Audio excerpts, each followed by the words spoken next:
Today I'm going to show you how I make a T-joint, which is the type of joint I use for all the articulation in my models.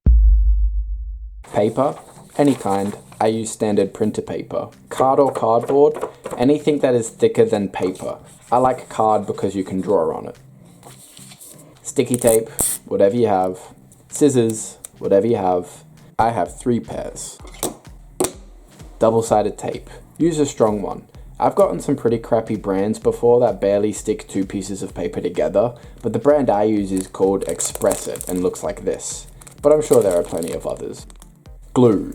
This is the most critical part as it is what holds everything together and allows the joints of the model to be tight without breaking. I use craft glue that is clear and becomes like rubber when it dries. It's solid but still slightly squishy and flexible. I like this type because it is very adhesive and makes it very difficult to remove it from paper once it's properly bonded. I also use hot glue since it dries really fast and is hard as plastic. But like plastic, it can also snap off the surface it's connected to, so that's why I use both. The craft glue to stick 2 surfaces together and hot glue to make things solid and durable.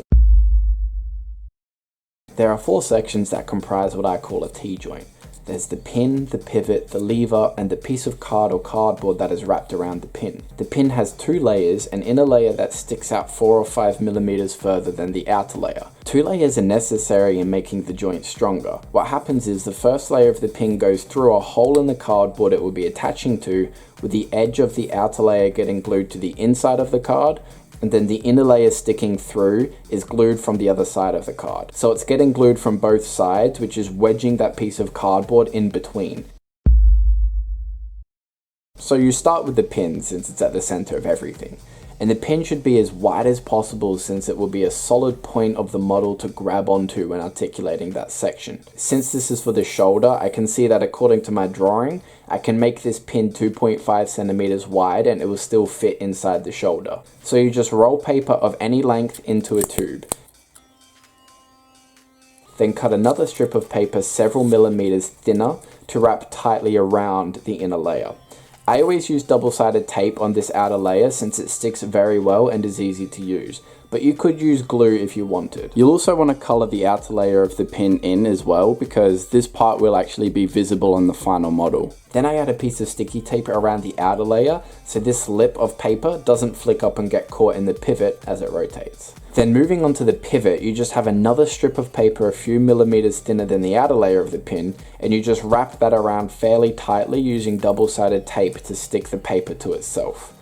You could use glue here again, but I like the double-sided tape since wrapping the paper around can be a bit fiddly. So with the tape, it allows the paper to stick to itself, so once you get the first bit to stick, you can proceed to wrap it around easily. And the reason the pivot is a few millimeters narrower than the outer layer of the pin is because when you glue the pin to the card or the cardboard, the glue will overflow slightly as you press the pin against the piece of cardboard. So this gap is to allow for that so the pivot doesn't accidentally get stuck to the pin. And the third step is to make the lever. Now to start off with, just roll paper of any length into a tube that is about as thick as the pivot. So what I mean is the diameter of the lever roughly being the same as the width of the pivot. Then grab your piece of card or cardboard you have, cut a strip of it out that is the same width as the pivot, color this part in the appropriate color too, add some double-sided tape to the other side so it can stick to the pivot instantly, and make sure it's long enough to wrap around both sides of the lever.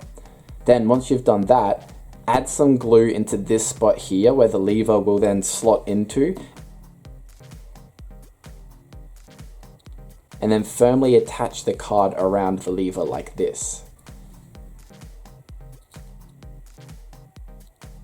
Next, grab a piece of cardboard and cut out a piece that is long enough to wrap around the pin, and then trace the end of the pin to the side of the card, so you can cut out a circle that the pin will be going through. Then just add a small amount of glue around the edge of the outer layer of the pin. Then just stick it firmly to the card with the inner layer going through the hole. Then add a ton of glue to the other side, firmly bonding the pin to the card. I'm using hot glue here so it'll dry fast and I can move on to the next step. Now we are going to tighten the joints so they can support the weight of your paper model. So basically all you do is you feed thin pieces of sticky tape through the pivot. narrowing the gap between the surface of the pin and the pivot. And you keep doing this until you think the joint is tight enough, testing the tightness of the joint in between each strip so you don't overdo it. As it starts to get tighter, this is why you want to have this pin firmly attached to the card already before you begin. So you have like a firm point to grab onto when removing the joint. So after 5 strips of tape, I think the joint is tight enough. So all that's left to do is to glue the pin to the other side of the card. And after your T-joints are all nice and strong, wrap another tube of paper around the lever to get the second point of movement. This is for the shoulder, so this tube will be fixed to the torso, allowing the arm to rotate all the way around and bend outwards like this. And that's it, my method for paper joints. So anytime anything in my models articulates, it is just a tube of paper rotating inside another one. This is how everything I make moves.